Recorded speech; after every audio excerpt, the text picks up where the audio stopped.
ऐसी जो 5 बड़े मुद्दे हैं उन पर हम प्रकाश डालते हैं।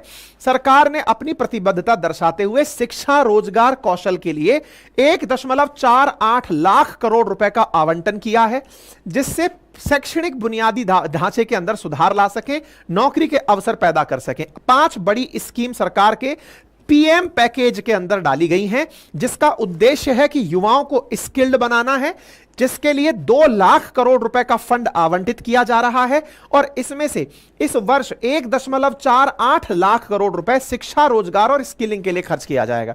अब यह कैसे खर्च होगा, किस तरह से होगा, और यह तो हो गया चलो इंटर्नशिप, केवल इंटर्नशिप की बात मत हटाइए। अब क्या होगा, इंटर्नशिप हटा दो, सर मेरे को तो रोजगार चाहिए, मेरे को इंटर्नशिप नहीं, मेरे को तो रोजगार चाहिए। देखो, जहां एक और आप ये कह रहे हो कि देश में रोजगार उपलब्ध नहीं है, वहां सरकार रोजगार देने वालों को, जिन्हें आप एम्प्लॉयर कहते हैं, उनको भी कुछ समझा रही है और उनको थोड़ा सा फाइनेंशियल लालच दे रही है। क्या लालच दे रही है कि अगर आपके यहां कंपनी में कर्मचारी काम करने आता है तो आपकी जेब पर पड़ने वाला खर्च हम हैंडल करेंगे, कहीं 2 साल के लिए तो कहीं 4 साल के लिए। अब यह क्या मतलब है, थोड़ा सा मतलब सरकार अपनी तरफ से हाथ बढ़ा रही है। कैसे बढ़ा रही है, तो इसके लिए आपको ईपीएफओ के लिए सरकार के द्वारा लाई गई योजना सुनिए। देखिए, यूनियन बजट में जो प्रधानमंत्री पैकेज में 5 बड़ी योजनाएं डाली गई हैं, उनमें से पहली जो 3 योजनाएं हैं जो एम्प्लॉयमेंट पर आधारित हैं, मतलब आपको इंटर्नशिप नहीं, सीधा आपको रोजगार पर भेजना है, इसके लिए आधारित जो योजना है, इनमें 3 योजनाएं जो डायरेक्ट एम्प्लॉयमेंट से रिलेट करती हैं। उनमें पहली योजना है फर्स्ट टाइमर्स के लिए, जो पहली बार रोजगार के लिए जा रहे हैं, जिसमें कहा गया है कि ऐसे लोग जो पहली बार रोजगार के लिए एंट्री कर रहे हैं, सरकार उन्हें पहले महीने की तनख्वाह देगी और वो तनख्वाह डायरेक्ट बेनिफिट ट्रांसफर के रूप में आपके अकाउंट में आएगी। यानी आपको रोजगार चाहिए, आप रोजगार के लिए किसी भी कंपनी में गए, मान लो, अब इसको ऐसे समझो, आपने इंटर्नशिप करने के लिए तो कंपनी ज्वाइन कर ली। कुछ लोग हैं कि सर मेरे को इंटर्नशिप नहीं करनी, मेरे को सीधी नौकरी चाहिए। जाओ बेटा सीधी नौकरी में जाओ। कंपनी वाले से कहा इनको आप नौकरी पे रखो, बाकायदा इनके लिए वही सारे प्रोसीजर्स अपनाओ जो कि आप अपने रेगुलर एम्प्लॉइज के लिए अपनाते हो।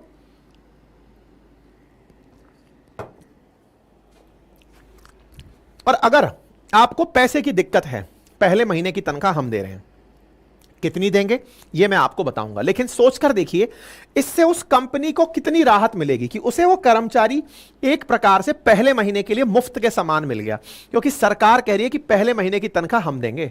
दूसरा बात सुनिए, job creation in manufacturing sector. अब हमारे देश में 2 बड़े चैलेंजेस हैं। हमने इस बार भी बजट में देखा कि सरकार ने बड़ा पैसा निवेश किया है इंफ्रास्ट्रक्चर में। अपने बजट का लगभग 4.25% जीडीपी का हम लोग खर्च कर देते हैं इंफ्रास्ट्रक्चर में, जो कि देश के लिए एक बहुत अच्छा रास्ता है। ठीक इसी प्रकार से हम मैन्युफैक्चरिंग को बढ़ावा देना चाहते हैं। हम लोग चाइना +1 को प्रमोट करना चाहते हैं कि बहुत सारी जो कंपनीज चाइना में अपना काम कर रही थी, उनके लिए हम एक अच्छे ऑल्टरनेट बनकर आए। तो ऑल्टरनेट बनकर आए तो China is non for manufacturing, that is why India is also proceeding in make in India campaign कि हां भाई हम भी अपने देश में कुछ बनाएंगे। तो बनाने के लिए हमारे पास रोजगार के लिए लोग होने चाहिए। मैन्युफैक्चरिंग धंधों में अगर आप किसी को रोजगार देते हैं तो यहां पर कुछ ईपीएफओ के नियम लागू होते हैं, वो मैं आपको अभी बताऊंगा कि कितने लोग रखने पर क्या करना होता है। सरकार ने कहा है कि ऐसी स्थिति में incentive to be provided directly to the first time employee और employer for their EPFO contribution in first 4 year of employment. यानी 4 साल जो शुरुआत के हैं, उस 4 साल के दौरान कर्मचारियों को और नौकरी देने वाले नियोक्ता को हम अपनी तरफ से ईपीएफओ में कंट्रीब्यूशन देंगे। अब बड़ा सवाल बना, सर ईपीएफओ में क्या कंट्रीब्यूशन देंगे 4 साल के लिए, जरा वो बताइए।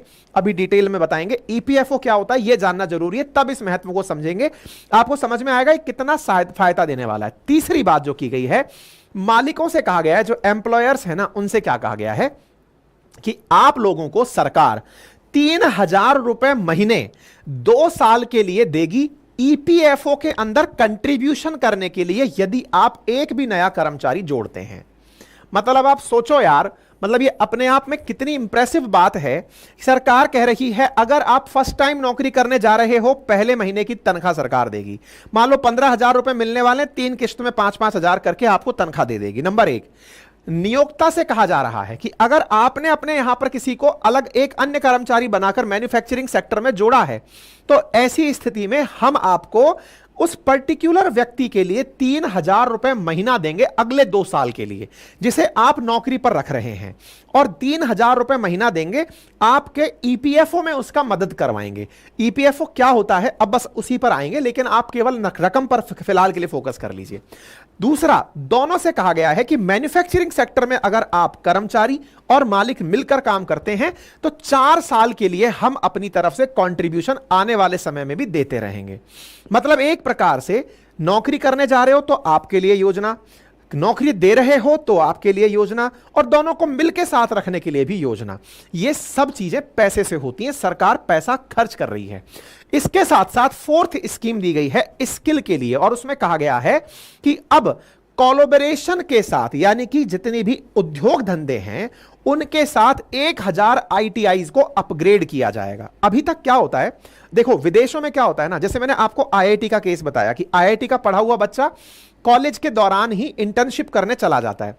ऐसे ही क्या होता है ना, उसमें विदेशों में क्या होता है कि बड़े बड़े जो इंस्टीट्यूट्स हैं वो कई टेक्निकल इंस्टीट्यूट्स को अपने साथ ही लगा लेते हैं। उदाहरण के लिए अपने देश में समझो, अगर आपने किसी हॉस्पिटल को देखा हो तो वो नर्सिंग कॉलेज के साथ पहले ही टाई अप हो जाता है।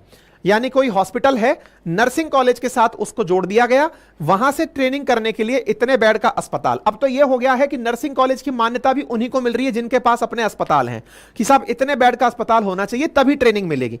इसका मतलब जो नर्सिंग करने वाले लोग हैं उन्हें अस्पताल में जॉब मिल जाती है, क्योंकि उन्होंने पूरी तैयारी के दौरान प्रैक्टिकल किया है, पढ़ाई के दौरान प्रैक्टिकल किया है ना। ऐसे ही अब उद्योग धंधों से कहा जा रहा है, जैसे नर्सिंग कॉलेज को हॉस्पिटल के साथ कनेक्ट किया हुआ है, ऐसे ही उद्योग धंधों से कहा जा रहा है कि जो आईटीआई है ना, जहां पर लोग टेक्निकल ट्रेनिंग लेने जाते हैं, इंडस्ट्रियल टेक्निकल ट्रेनिंग लेने जाते हैं, उन इंस्टीट्यूट्स को सीधा इंडस्ट्री से कनेक्ट करेंगे कि आपके पास में ट्रेनिंग लेगा बच्चा और प्रैक्टिकल करने आपके उद्योग धंधे में आएगा। 1,000 आईटीआईज को इसके लिए अपग्रेड किया जाएगा। यानी अब वो जो बीच के डिस्टेंसेस थे ना, जो हम बार बार पढ़ते थे कि हमारे देश में इतनी आईटीआई है तो सही लेकिन फिर भी रोजगार नहीं मिल रहा है, तो वो जो बार बार एम्प्लॉयबिलिटी पर सवाल उठ रहे थे ना कि योग्य नहीं है, योग्य नहीं है, तो योग्य बनाने के लिए लो बेटा सीधा कंपनी में लैंडिंग कराओ इनकी।